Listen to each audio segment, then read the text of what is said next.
পরদিন পাতকৃত সমাপন করিয়া একাকী বসিয়া ঘড়ির লক তৈরি করিতেছেন। এমন সময় এক সন্ন্যাসী জয়ধ্বনি উচ্চারণ করিয়া দ্বারে আগত হইল। জয় মা কালী, জয় মা দুর্গা।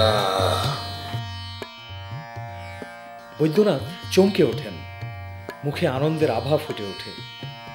সেই মুহূর্তেই যেন বিদ্যুতের মতো বৈদ্যনাথ ভাবি ঐশ্বর্যের উজ্জ্বল মূর্তি দেখলেন। আসুন আসুন মহারাজ, এতদিনে তো এ দরজায় লক্ষ্মী এলেন।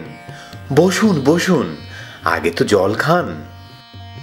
শুনছো, যা আছে সব আনো, দুধ মিষ্টি ফল যা আছে সব।